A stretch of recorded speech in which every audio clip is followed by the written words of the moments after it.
Monkey mouth in lipstick. He said it with a smirk, the kind that's too familiar in rooms like this, where suits hide predators and microphones filter hate. But that smirk didn't survive the next 47 seconds. Not after she pressed play. Not after the room saw a 26-year-old video of Trump, Epstein, and 6 girls with angel wings. 2 of them never seen again. One of them was 14. One of them had a name that never made the papers. Until today, there were 97 seconds of footage, 5 sealed court files, 750,000 wired the same night, and a single voice that refused to shut up. Her name is Jasmine Crockett, and today, silence lost. She inserted the USB like a trigger.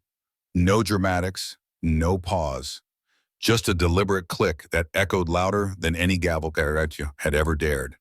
The air inside room 316 snapped taut, like every molecule suddenly remembered it had a job to do. Chairs shifted, throats cleared, but no one spoke. The hum of government protocol had vanished. What replaced it was something ancient, older than law, heavier than truth. It was reckoning, and it wore high heels. The screen blinked once, static flickered, then the frame steadied. A grainy lounge, lit gold and pink, velvet curtains, soft jazz, too many shadows. The banner in the back said it plainly, Victoria's Secret Private Suite, invite only. Then a face appeared, then another, and the third, the one that made every eyelid twitch. Donald J. Trump, 20 years younger, smiling, drink in hand, arm draped too casually over the back of a chair that wasn't his. And then, her. Brown hair, white dress, slender shoulders. She looked directly at the camera for one moment too long. And from the second row of the chamber, a voice shattered the silence. It wasn't loud, but it cut through everything. That's my sister. 3 words. That's all it took to drain color from a dozen faces. A staffer gasped. Another covered her mouth. Even Marjorie Taylor Greene blinked as if reality had struck her cheek. But Jasmine didn't move, because Jasmine had already buried this moment in her heart 12 hours earlier. The day hadn't started like a battle. Not exactly. It started at 6:42 a.m. when the SUV door opened and Jasmine Crockett stepped out onto the cold Capitol stone. Fog clung to the ground like when it was afraid to rise. The streets were still, but something in the air whispered. Today would not leave quietly. She wore a navy blue suit, no pins, no pearls, no smile. Only her posture betrayed her purpose. Shoulders straight, chin level. Steps calculated like they were being counted by history itself. Cameras swarmed the second she appeared. Congresswoman, is the tape real? Did Trump know the girls were minors? Do you have names? She didn't answer. She didn't need to. A woman walking into a burning building doesn't stop to explain the fire. CNN's field team went on alert. She has it, someone said into their headset. She brought the damn thing. The rumors had started the night before, that a file once sealed in a bankruptcy court had resurfaced, that the footage wasn't fake, that what it showed would end careers, or worse, rewrite legacies.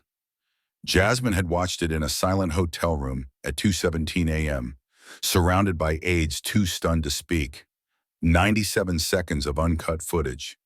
Epstein, Trump, girls, laughter, champagne, contracts. One girl, white dress, bare shoulders, whispering something just off camera. She didn't cry. She didn't curse. She said 5 words. We show this. No edits. Now, standing inside room 316, facing the man who had once believed power could sterilize everything it touched, Jasmine didn't flinch. Trump sat with that crooked smirk he wore when cornered, arms folded. Marjorie leaned in and whispered something that looked like desperation disguised as defiance. Jim Jordan scribbled notes he wouldn't read. And Jasmine just stared ahead. The screen went black. A pause, a breath. And then, static gave way to the frozen frame of Trump and Epstein clinking glasses. Girls barely old enough to vote floated in and out of frame like ghosts who hadn't realized they were dead. One leaned too close. Another whispered something that made Epstein laugh. Then a moment of quiet, Trump staring straight into the camera, raising his glass and mouthing a line that would be analyzed, debated, dissected by every legal analyst in America by midnight. Then, silence again. The screen went dark, and the voice from the second row returned, this time louder. "We never found her body." A tremor ran through the chamber. Jasmine reached down, opened a crimson folder, and placed it on the desk with surgical precision. She looked neither angry nor triumphant, only clear, the kind of clear that makes liars sweat and history pay attention. She glanced once toward Trump, then toward the chairman, then, finally, into the blinking red light of the C-SPAN camera. And in a voice as still as thunder before the strike, she said, "Let's see what they tried to bury."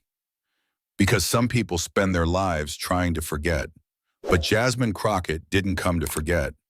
She came to dig. The moment she pressed play, the room transformed. No more capital, no more flags, no more layers of polished ritual to separate power from consequence. Now there was only grainy footage, jittering slightly from age, humming with the audio static of something never meant to be heard again. The lounge appeared first, rich and soft and sick, drapes of blush velvet. Lighting that dripped like honey over too much gold. You could almost smell the champagne, almost feel the glossed marble beneath kitten heels.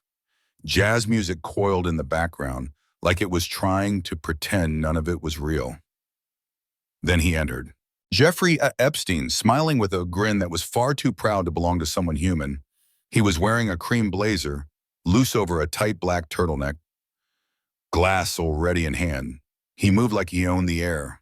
And behind him, 2 seconds later, came Donald J. Trump. Not the man hunched at the center of today's hearing table, but the younger version. Skin tighter, eyes sharper, hair darker and fuller, but no less artificial. His red tie hung loose, collar open, one cuff unbuttoned like he was trying too hard to appear casual. He didn't wave, he didn't nod. He smirked. And then he placed his right hand, slowly, deliberately, on the shoulder of a girl seated beside him. A girl dressed in white lace with pale pink angel wings clipped to her back. She turned slightly, revealing a face barely out of high school. 16? 17? Maybe. Jasmine didn't blink, but the chairman did. Across the room, a clerk's hand jerked and knocked over a water glass. Jim Jordan leaned forward and froze mid-breath.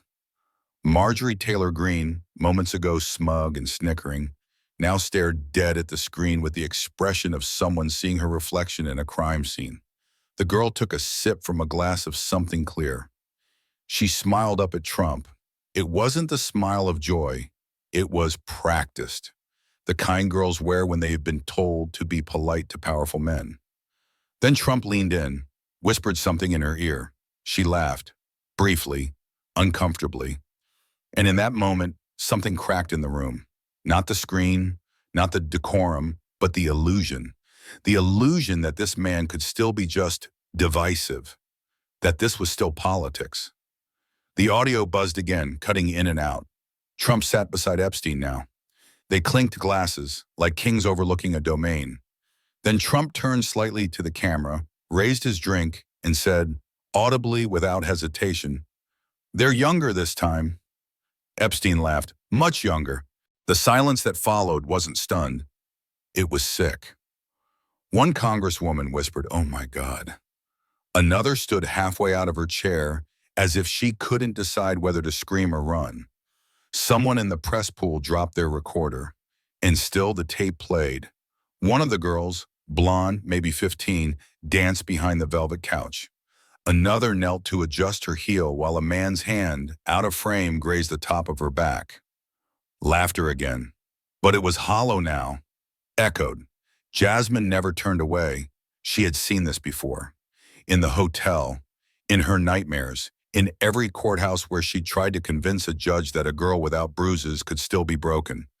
The brunette girl, the one with the wings, stood up, unsteady. Epstein touched her arm.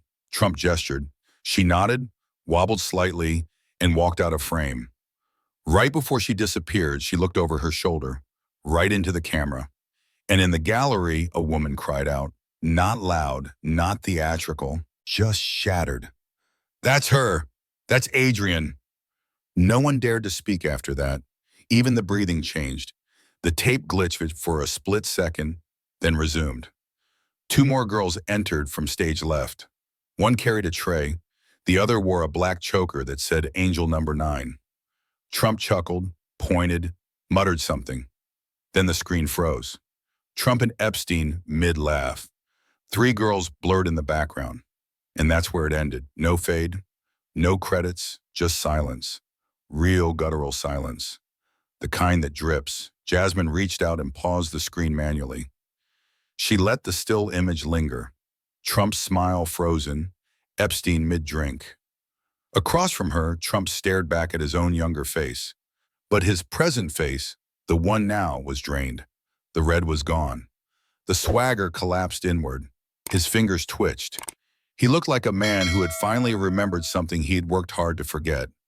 Jasmine didn't speak, because this was never about her voice.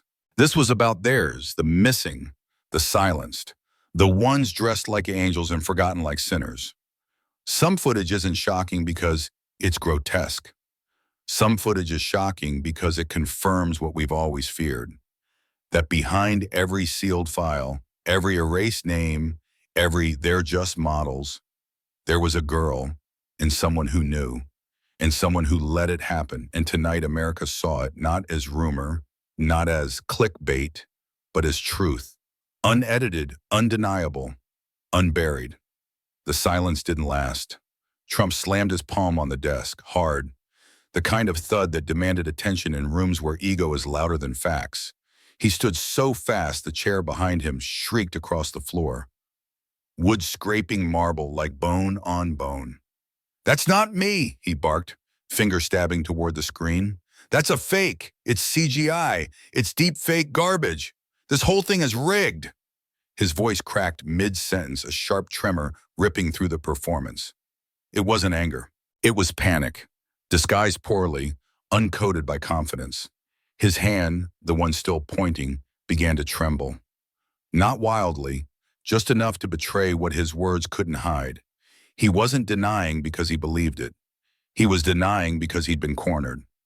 Across from him, no one moved. Not Jasmine, not the chairman, not even the press. It was the kind of meltdown too raw to interrupt, like watching a dam break and knowing the flood couldn't be stopped by raising your hand. "It's edited. You people think you're slick, don't you?" Trump continued, voice rising, veins bulging against his collar. "This is a smear campaign. This is political theater." A cruel irony, because now it was theater, and he was the one performing under lights he couldn't control. Jasmine didn't speak. She didn't need to. She sat, spine tall, eyes steady, her hand still resting gently atop the crimson folder like it was a heartbeat. She was keeping calm. Her silence carved through his fury louder than any microphone could. Trump turned toward Marjorie Taylor Greene, frantic now, eyes searching for allies. "Say something," he snapped. Marjorie leaned in, face pale but jaw tight. "You can't let them win." A whisper but sharp, urgent. Her eyes never left Jasmine. "Not like this." Trump turned back toward the screen, as if willing it to erase itself. His mouth opened and closed like a man searching for a lie that might still work. But it was too late. The room had already heard his voice say, "They're younger this time." The room had already seen the glass raised. The girls, the touch, the grin, the guilt. A Fox News camera operator zoomed in from the back of the chamber. The image they captured wasn't the old Trump, the performer, the headline, but something else. A man staring at the wreckage of his own bravado. Sweat beaded above his brow and his bottom lip twitched, almost imperceptibly. That camera feed would loop on social media within an hour, slowed down, zoomed in, dissected like a war crime. He took one step forward, then another. Hands spread open like a man trying to prove he wasn't holding a weapon. Or maybe prove he wasn't the weapon himself. "This is all lies," he said again. Softer now, nearly hoarse. She'd made it up. But even he didn't believe it, and everyone in the room saw it. Because sometimes it's not the words that reveal the lie. It's how the body folds when the truth finally lands. Jim Jordan looked away. Marjorie stared at the desk. Trump's lawyers began whispering behind their legal pads like men trying to write a defense that no longer fit the crime. One of the aides in the gallery, a young black woman, crossed her arms and nodded once, just once, almost imperceptibly. A signal, not of celebration, but of confirmation. We knew, we always knew. Now they have to know too. The chairman finally cleared his throat, adjusting his glasses. "Mr. Trump," he said with procedural coldness, "you are not recognized to speak unless asked." Trump froze. His mouth moved, but no sound followed. Jasmine glanced at him, not cruelly, not triumphantly, but like a woman looking through a man who had built an empire on illusion. Her face remained unreadable. No smile, no frown, just steel. And when she did finally speak, it was measured, razor sharp. If it were fake, you wouldn't be sweating. A ripple moved through the chamber like thunder rolling miles away. Jasmine turned her gaze back to the panel, then to the gallery and finally to the screen, now frozen on Trump's younger face. Smug, confident, immortal. The past version of himself waving from a world where power was armor and silence was loyalty. That version no longer existed. Because now the room had seen what he'd spent decades hiding, and no amount of shouting could make it untrue. What came next wouldn't be a defense, it would be survival. But before the room could catch its breath, it happened. A movement, small, trembling, from the second row of the gallery. A woman, maybe in her late 40s, rose slowly, as if standing meant ripping open something that had been sutured shut for years. Her hands gripped the wood of the bench in front of her so tightly her knuckles turned white. She didn't scream. She didn't sob. She just spoke. "That's Adrian," she said. Her voice cracked halfway through the name. Not from emotion, but from memory re-entering her body like a blade. "That's my sister." The chamber didn't react all at once. It froze, and then time seemed to reassemble itself in fragments. One aide gasped audibly and stumbled back into their chair. Another covered her mouth and dropped her pen, as if a ghost had spoken. The woman remained standing, eyes locked on the still image of the girl in the white dress and clipped angel wings. The girl frozen on screen in a moment no longer deniable. Her voice broke again, this time quieter. "We never found her." She reached into her coat pocket, fumbling with something stiff and soft. A photograph. Worn, bent at the corners, edges browned with years of folding and unfolding. She held it up with both hands, as if to anchor herself in proof. The picture showed a girl, 17 at most, smiling beside a Christmas tree. Same hair, same eyes, the lace collar of the white dress just visible above her winter coat. The smile was full, hopeful, unaware. "That was the last photo we ever took of her," the woman said. The next day, she was gone. Jasmine turned her head slowly. For the first time in the hearing, her composure cracked. Not outwardly, not enough to read as emotion, but in the way she moved. She stood, walked, not as a politician crossing the floor, but as a woman who knew exactly what it meant to carry silence for someone else. She stepped down from the committee dais and moved toward the gallery, heels clicking softly against the marble. Not a single voice tried to stop her. The cameras followed, but she didn't perform for them, and she moved like gravity was choosing her side. When Jasmine reached the woman, she didn't speak right away. She simply looked at the photograph, then at the woman's face, pale, trembling, eyes wide, not with grief, but with disbelief that anyone was still watching, still listening. Jasmine reached into her coat pocket and pulled out a small, folded tissue. No symbolism, no staging, just something real. She handed it to the woman, not with ceremony, but with care. Then finally she spoke. "You are not alone." 4 words, but they hit the room harder than any accusation. Not because of volume, but because of clarity. Because in that moment, the story changed. It stopped being about politics, about hearings, about strategy. It became about Adrian. The girl who hadn't been on the guest list. The girl who had become footage, who had become evidence, who had become unfindable, and now had a name again. A tear rolled down the woman's cheek, not from sorrow, but from release. Jasmine leaned closer, her voice low, almost a whisper, but somehow still louder than anything Trump had shouted that day. They erased her, but you just brought her back. Reporters scribbled notes furiously. One wiped her eye. Another whispered into a hot mic.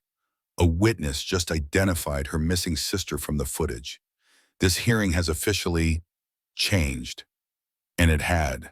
Because up until that moment, everything could still be dismissed as a circus, as a stunt, as politics. But no one could argue with a sister. No one could debate a photo softened by 23 years of aching. Back at the hearing table, Trump sat still, eyes low, face blank. He didn't yell this time. He didn't deny, he just stared at his hands like they no longer knew what to hold. Jasmine didn't return to her seat immediately. She stood beside the woman like a shield, not to grandstand, but to bear witness. She turned, facing the cameras, not with anger, not with triumph, but with something older, something heavier. She was 17, Jasmine said. She didn't vote. She didn't sign an NDA. She didn't ask to be part of this, but she mattered. And suddenly the marble walls of room 316 weren't high enough to contain what had just happened. This wasn't about the tape anymore. This was about a girl who'd been forgotten by law, by media, by power, and remembered by name. That's how justice begins. Not with verdicts, not with subpoenas, but with a name, spoken, loud, in public, and finally, heard. But Jasmine Crockett didn't stop at the name. Because names disappear. They're erased from headlines, buried in sealed files, swept into silence. But money doesn't vanish. It travels. It leaves footprints. It remembers what power wants to forget. She returned to her seat slowly, deliberately, and when she sat, she didn't reach for her water or glance at the cameras. She opened the red folder that had sat untouched throughout the entire hearing. Inside was not a statement, not a photograph. It was a map, not of land, but of money. The screen behind her flickered again, this time not with footage, but figures, tables, routing codes, transaction dates. Jasmine didn't raise her voice. She didn't need to. The numbers were louder than rage.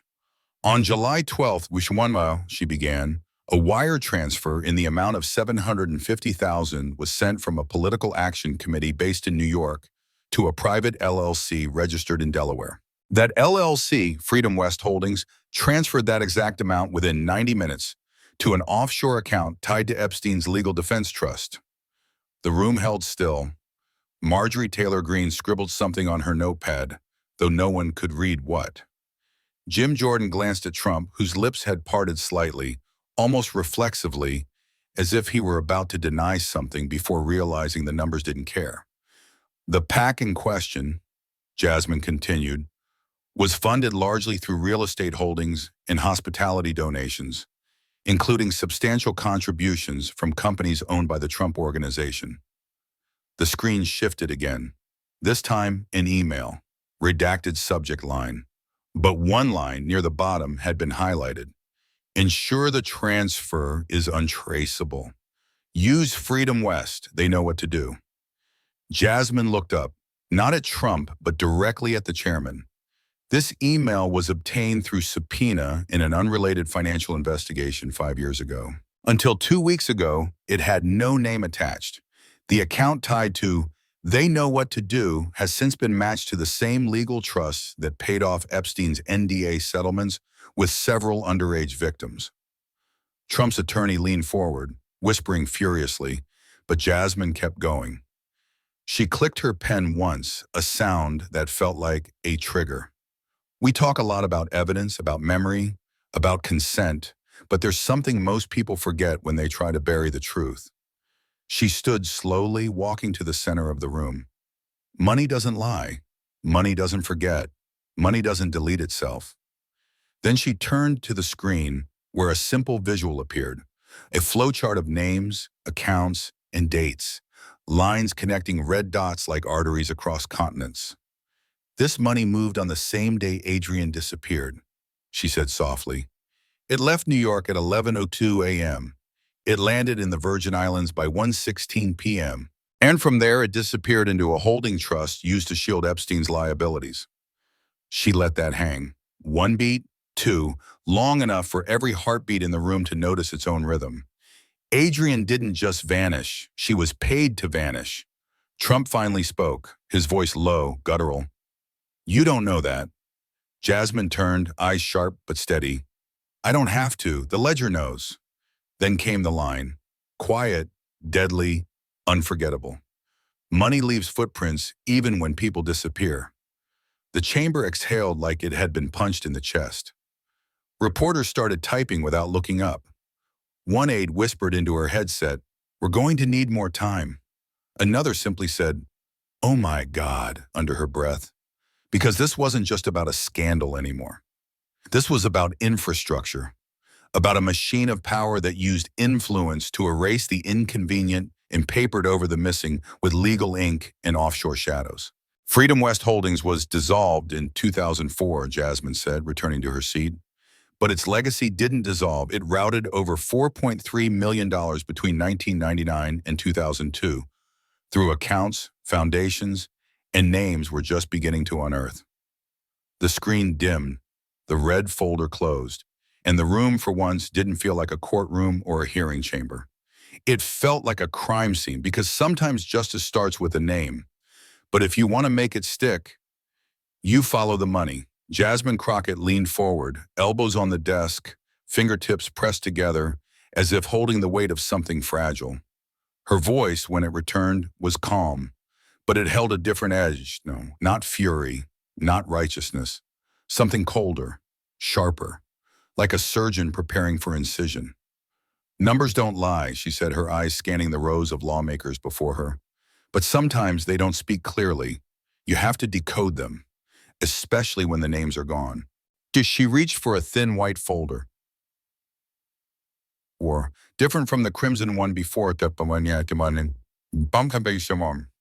this one bore a single black sticker on its cover, Model Contracts, 1997-2000.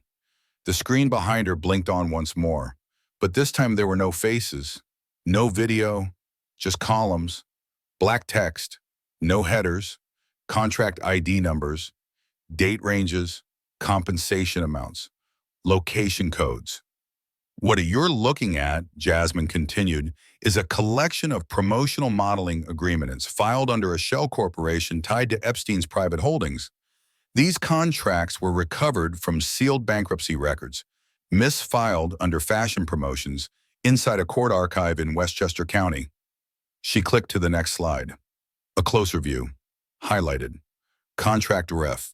VS Angel 0097042. Date. Signed OAS. 7/12/2001 payment. $2,500 USD. Deliverable. Event appearance. VS was private suite, Manhattan. Clauses, standard NDA. Return to transport provided. No name attached. The room stirred. No names, she said, underlining it with her tone.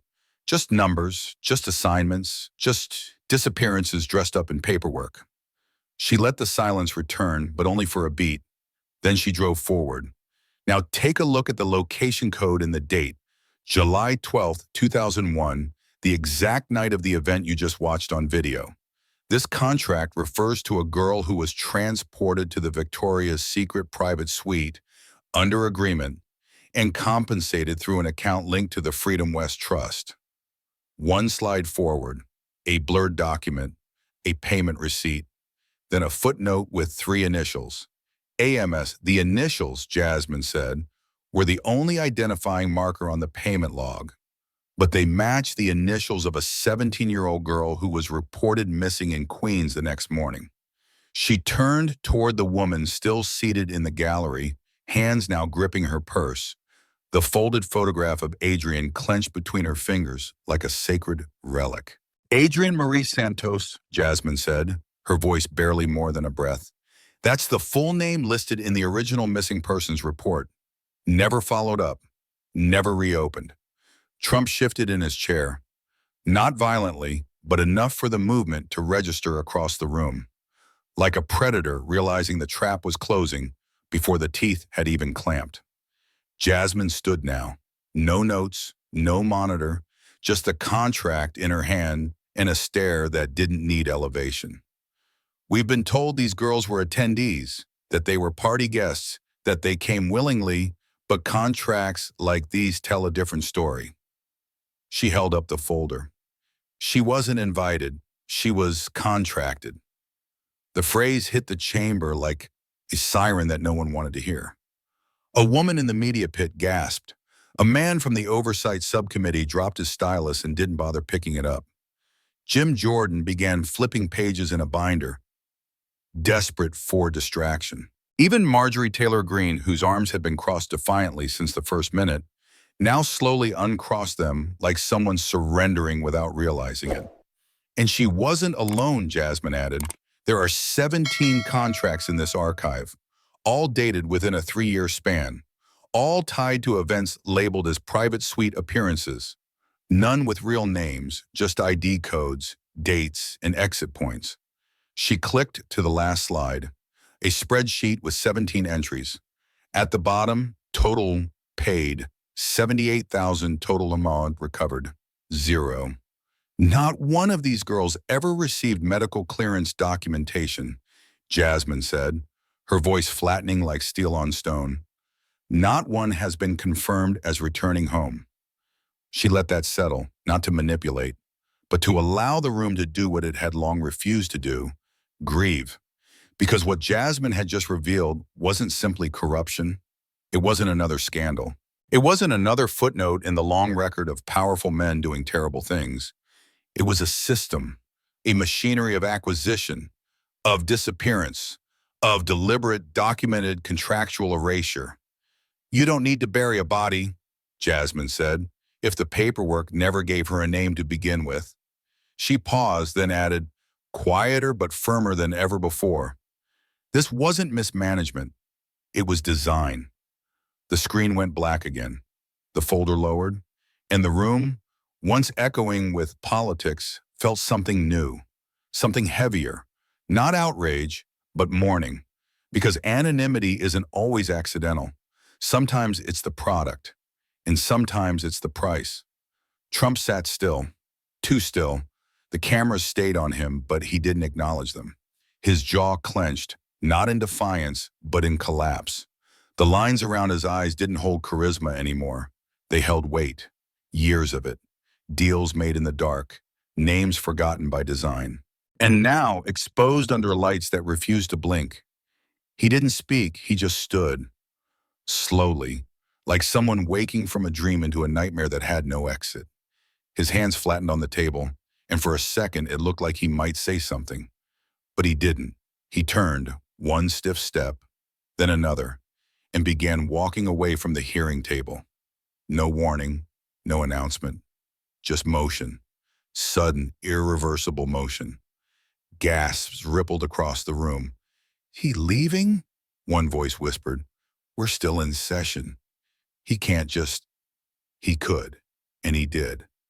Marjorie Taylor Greene jerked to her feet, half panic, half fury. Don't give them the win, she called out, her voice cracking through the chamber like a whip too late to stop the stampede. But Trump didn't look back. No smirk. No performance, just the back of a man unraveling beneath the cameras that once made him immortal. A man who had always relied on spectacle, now dissolving inside one. Not with a bang, but with a retreat. The door opened, and the man who once defined control walked out of the room he could no longer command. No applause, no headlines, just silence. But it wasn't empty silence. It was replacement. Because as his footsteps faded, the sound that followed was Jasmine's voice, steady, alive, claiming the space he left behind. She stood, turned toward the lens of the C-SPAN camera, and delivered a single line, not for the committee, not for the record, but for every living room across America now watching history catch up with power. He may leave the room, she said, but he won't leave this moment. A pause, not for drama, but for clarity. because this moment belongs to the names he tried to erase. Back at the table, the red folder still sat unopened since her last statement. Unneeded now, its contents already burned into the public conscience. Trump had left it behind, but America hadn't. Reporters exploded onto feeds. Breaking, Trump exits mid-hearing walkout or withdrawal. Crockett, he won't leave this moment. The headlines wrote themselves, but Jasmine wasn't writing headlines. She was restoring weight, one truth at a time. She turned back toward the panel, her voice lower now, but unmistakable. The most powerful man in the country just walked away from accountability. But the truth doesn't follow him out the door. It stays. It roots. And it grows. A murmur of agreement, a nod from one committee member. The weight of the moment thickening, not with case, but with clarity. This wasn't a collapse of image. It was a collapse of control, because when power leaves the table, truth sits down in its place, and for the first time in decades, truth had a name, a voice, and a seat at the front of the room. But truth, once spoken, doesn't stay confined to a chamber. It travels. It leaks through headlines, bleeds into homes, grips the hearts of those who thought they were forgotten, and dares them to speak. What happened in room 316 didn't end when Trump walked out. It began, not with more testimony, but with resonance. The first image appeared less than 24 hours later. A girl, young, early 20s, standing alone outside a courthouse in Des Moines, her lips sealed with silver duct tape. She held no sign. She said no words. But when a reporter approached and asked who she was protesting for, she peeled the tape off slowly, tears already rising, and whispered only 3 words. She showed us. By sunset, the hashtag she showed us the tape was trending across every platform. TikTok, Instagram, YouTube Shorts. Women filmed themselves in bathrooms, bedrooms, guess, all the same. Duct tape over their mouths. A moment of silence, then the slow reveal, followed by their first words in years. Some named names. Some simply said, Adrian. Others just cried. In Los Angeles, a group of 5 women stood outside a modeling agency with black scarves over their faces. They held hands, then dropped them in unison. One by one, they pulled the scarves down, not to reveal their identities, but to reveal their survival. Behind them, a sign read, "Silence didn't keep us safe. She did." In Atlanta, a woman in her 60s stood on the steps of a church where she had been silenced decades ago. She wore pearls, a pressed blouse, and a piece of tape across her lips. She stood in stillness until the news crews arrived. And then, with hands that trembled only slightly, she removed the tape, stared straight into the lens and said, "They told us to forget. She made them remember." Her name was printed on a screen for the first time in 42 years. Adrian's name had become more than a footnote. It had become a fault line. Something was shifting, not just around Donald Trump or Epstein, but across generations of women who had grown up learning how to survive silence. Now they were watching it break. Jasmine Crockett didn't call it a movement. She didn't have to. She never tweeted, never posted, but her face, firm and resolute, began appearing on murals in Chicago, in wheat paste posters in Oakland, in stickers passed between teenage girls in Louisiana high schools. The artwork was always the same. A woman in a red blazer holding a folder in one hand and duct tape in the other. Captioned simply, "She didn't raise her voice, she raised the truth." Meanwhile, across college campuses, students organized Adrian Vigils. No candles, no speeches, just silence. For 17 minutes, one for each of the known contracts Jasmine had revealed. They sat in circles, mouths covered, hands clasped. Then, at the 17th minute, they pulled the tape off together. Some screamed, some wept, some whispered their own names. In Washington, the Capitol lawn filled with survivors. Not in protest, but in presence. Women of all ages, races, stories. Some wore dresses, some jeans, some hospital gowns. Each one held a sign bearing the phrase that now echoed across the nation. "I was a contract too." and in the center, standing alone, was the sister, Adrian's sister. No microphone, no podium, just the crumpled photo in her hands and a message she had never imagined living to say. She wasn't erased, you just weren't looking hard enough. That night in a small TV studio, a conservative pundit broke into tears live on air. He tried to recover, but his voice cracked. "I have daughters," he said. "I used to think this was about politics. It's not. It's about whether any of us can look our children in the eye after what we saw." And so the tape, once thought to be a scandal, became scripture, not because it showed pain, but because it showed proof. Proof that the system wasn't just broken, it was working exactly as designed, and now for once it had been caught. And Jasmine Crockett, she didn't parade, she didn't tour. She walked back into Congress the next morning like nothing had changed. But everyone knew she hadn't just exposed a predator, she'd exposed the template. And once the template cracks, the silence that held it together becomes impossible to rebuild. Because silence doesn't die, it spreads until someone rips it open and refuses to let it grow back. That's when Jasmine opened the final folder. It was thinner than the others. No spreadsheets, no flowcharts, just 3 pages. But these pages didn't list contracts or routing numbers.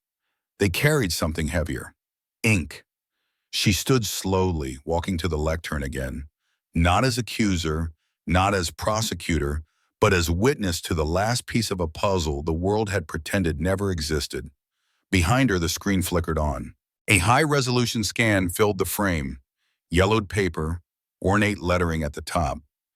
Guest registry, private suite evening, 7/12/01. Beneath it, a neat column of 12 names, 8 clearly legible, 2 blurred from age, 1 redacted, and 1 unmistakable. Donald J. Trump signed in sweeping, slanted cursive. The room shifted, breath tightening like a pulled noose. Jasmine turned to face the committee.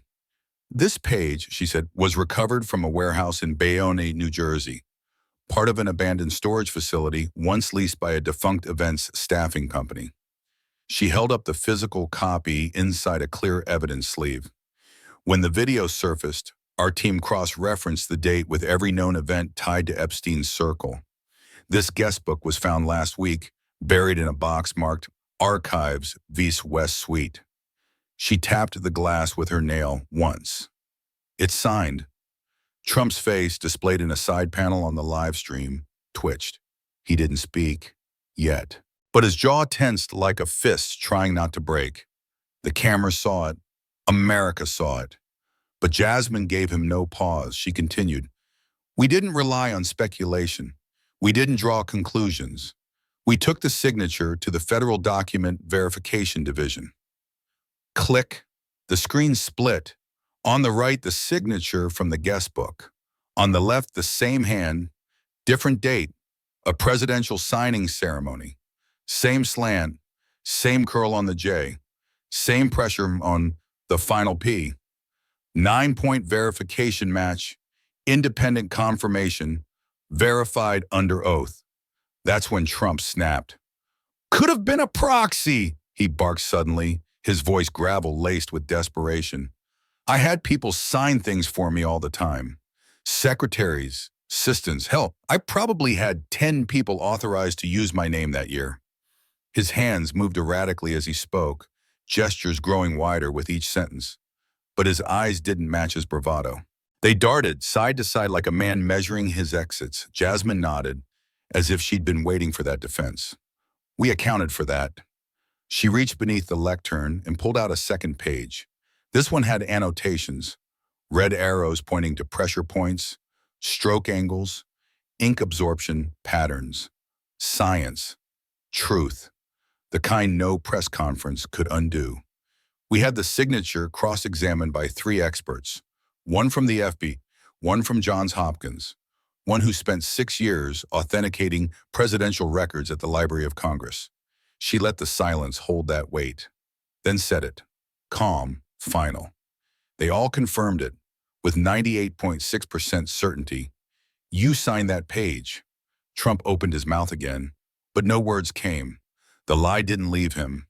It froze inside him. Because there are some truths that don't need to be shouted. They just need to stand still long enough for silence to crumble around them. Jasmine turned fully toward him now, not with anger, not with satisfaction, but with a gaze carved from something older than vengeance. You didn't lie to me. You lied to the people. The gallery stilled. Even the stenographer paused, as if punctuation itself needed time to catch its breath. You lied under oath. Before Congress, before the nation, you raised your right hand and swore to serve the truth, but you were protecting yourself. Trump sat slowly, not defeated, not ashamed, just exposed. Because when power falls, it doesn't always crash. Sometimes it lowers itself into the seat it once ruled from, smaller, quieter, stripped of the echo it used to command. Jasmine's voice didn't rise. It didn't need to. This isn't about guilt or innocence. This is about betrayal. She held up the guest book, now framed like a relic. A signature may seem small, but in the hands of a man trusted by millions, it becomes a weapon against memory, against accountability, against every voice that begged to be believed. And she placed it down. This isn't just perjury. This is perjury against the people. And for once, even Trump didn't interrupt, because he knew when your signature signs away someone else's truth, you don't just lie, you join the crime. No gavel dropped, no chant erupted, but something in the room broke loose, and this time, it wasn't silence. A pen slipped from the hands of Representative Danvers, hit the floor with a small tick, but sounded like thunder in a chamber that had run on denial for decades. Across the bench, a congresswoman whispered under her breath, "This changes everything." And she was right, not because of what Jasmine had said, but because of what they now couldn't unsee. Chairman Wexley leaned forward, hands clasped tightly, the lines in his forehead deeper than the day had started. His voice didn't shake, but it was slow, like someone feeling the weight of history sitting directly on his chest. "We move now," he said quietly but into the mic, "to consider the resolution introduced earlier, regarding formal recommendation for federal criminal investigation into the conduct of Donald John Trump in relation to financial concealment, perjury before Congress, and obstruction of justice." The room didn't gasp this time. It breathed. Finally. "We begin with a roll call." The clerk read the names one by one. Representative Sloan? Aye. Representative Kwan? Yes. Representative Donnerly? A pause. A glance at his colleagues. A quiet nod. Aye. One by one the votes landed. Jasmine remained silent, seated again now, hands folded in her lap. She wasn't watching the committee. She was watching the screen above them. The guest book signature still frozen there, like scripture carved in shame. The final name came last. Chairman Wexley? He looked down, then up. Yes, the clerk tallied. By a vote of 7-4, the air froze, not in fear, in expectation. The motion carries. Chairman Wexley turned to the room, voice growing clearer now, as if history demanded he speak it aloud. It is the decision of this committee to refer the matter to the Department of Justice for immediate federal investigation. And with that, the dam cracked. Reporters scrambled to send updates. Phones lit up like flares on a battlefield. One aide dropped her notepad and simply whispered, "We actually did it." But Jasmine didn't move. She didn't smile. She didn't break. Because this moment wasn't about vengeance. It wasn't about a headline. It was about a long, brutal breath of truth finally exhaled. And Congress, at last, had inhaled it. For decades, that chamber had forgotten itself, forgotten what it meant to serve. But on that day, it remembered. It remembered that oversight doesn't mean observation. It means intervention. It remembered that silence isn't neutrality, it's complicity. It remembered Adrienne, and not just her, but the 17 contracts, the blurred photos, the duct-taped mouths, the missing girls whose names never made it past the bottom line of a ledger.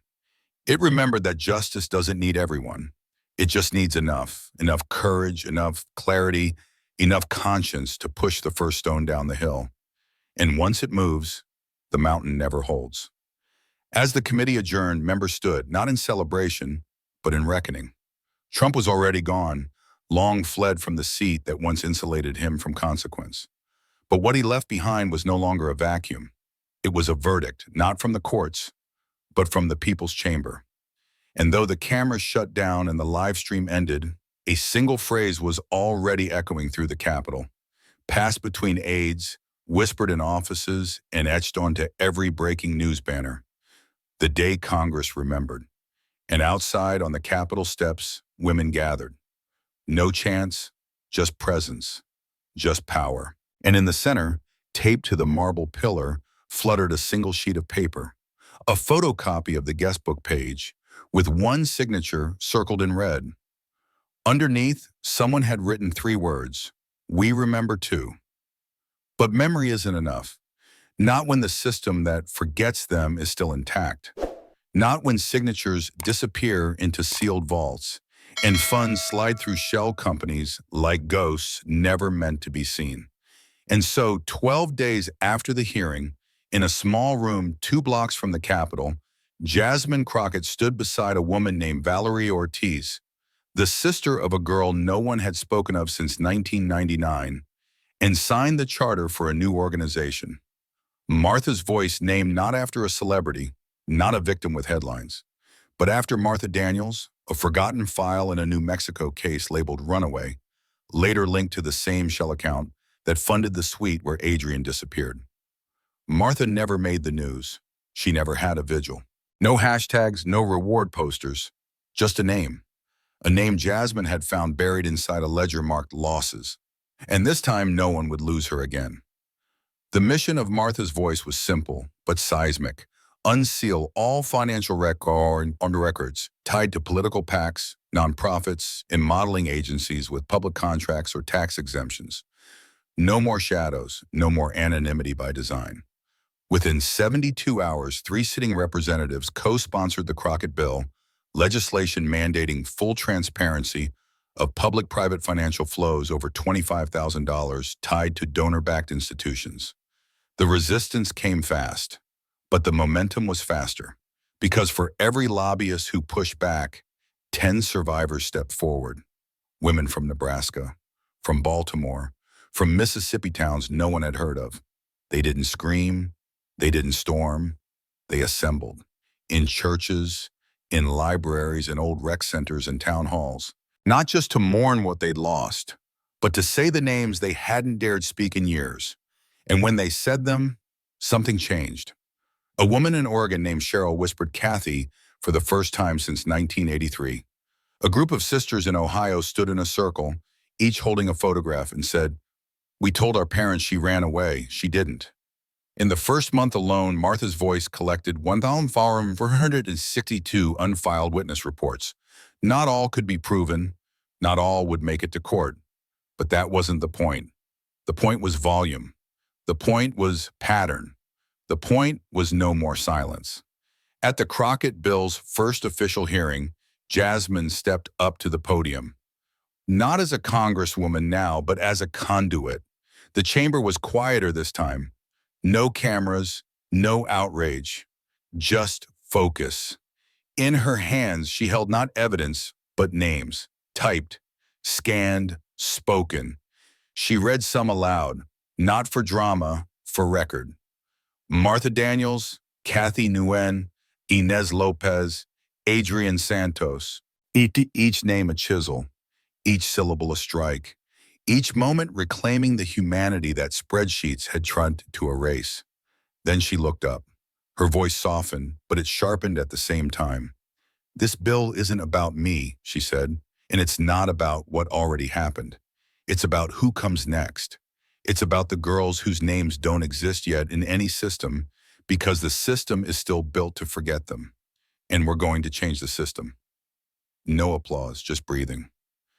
The kind of breath people hold when something sacred is finally being repaired. Reporters outside didn't ask about Trump that day. They asked about Martha, because something in the nation had shifted, away from spectacle and towards substance. This story wasn't ending in a prison sentence. It was beginning in a page of legislation. And on that page, beneath the final clause, there was a single handwritten note left by a clerk who'd followed the hearings from the gallery. It wasn't official. It wasn't legal. It was just human. It said, if we'd had this law back then, maybe she'd still be here. Some stories end in justice, but the ones that matter most, they end in change. And change, once begun, doesn't scream. It doesn't demand fanfare. It simply moves. That's why Jasmine Crockett didn't hold a press conference. She didn't stand on the Capitol steps with cameras flashing, or aides circling, or sound bites waiting to be clipped into history. She just walked. No entourage, no applause, just a woman in a red coat, head up, breath steady, descending the marble stairs of a building that had, for too long, protected men like the one now facing federal charges. The rain had started, soft, not cinematic, not the kind that drowns speeches, but the kind that settles like memory on your shoulders. On the second step, she paused, not because she doubted, but because she noticed. There, taped to the railing, soaked through but still clinging to metal like it belonged there, was a sign, "Say her name, Adrian." Black marker, faded edges. Someone had written it with conviction, not perfection. The ink had run, but the name hadn't disappeared. She didn't touch it, didn't take it. She just let her eyes rest on the letters a moment longer than required. Behind her, the Capitol loomed. In front of her, the city exhaled. Cars passed. Umbrellas bobbed like quiet witnesses. Somewhere across the avenue, a reporter shouted her name. But Jasmine didn't turn. This wasn't her ending. This was a handoff. 3 blocks later, at the intersection of East and New Jersey Avenue, a mural had appeared overnight. No signature, no attribution. It stretched across brick like a wound that had been turned into witness. It showed dozens of faces, blurry, beautiful, incomplete. But at the center, Adrian. Not the video still, not the leaked photo. A painting. She was smiling, alive. The words beneath read, "He tried to erase them, we wrote them back in." Jasmine stopped again, only briefly. She didn't take a picture. She didn't post. She just looked, long enough for her own reflection to blur inside the raindrops on the brick. Then she kept walking. She passed the cafe where she used to study as a law student, past the memorial where names of the fallen were carved into stone, names everyone agreed should be remembered. But today she carried names that had no statues, no plaques, no carved marble, only syllables remembered through the will of women who refused to be erased. At 7:42 p.m., she arrived at her apartment. Unremarkable. 5th floor, no doorman. She paused at the door, her keys in one hand, a letter in the other. It had arrived that morning, no return address. Inside was a photo, a grainy image of a girl on a swing set, legs outstretched, face turned sideways in mid-laugh. On the back, in blue pen, her name was Celeste. "Thank you for remembering us." There was no signature, just the silence that comes when someone says what they've carried for too long and knows they've finally been heard. She placed the photo inside a wooden box near her bookshelf. The box already had 17 names. Tomorrow there would be more, because this wasn't about a scandal anymore, or even justice. It was about echo, about the stories that never made the front page, now pulsing through the hearts of strangers like drums calling them home. She kicked off her shoes, hung up the red coat, and poured a glass of water. The rain outside had eased. The world hadn't changed overnight, but it had tilted toward remembrance, toward reckoning, toward reclaiming. She sat near the window, opened her notebook, and wrote a single line. She walked alone, but not silent. And that was enough, because the silence wasn't the end. It was the pause before the next generation picked up the truth and said it out loud.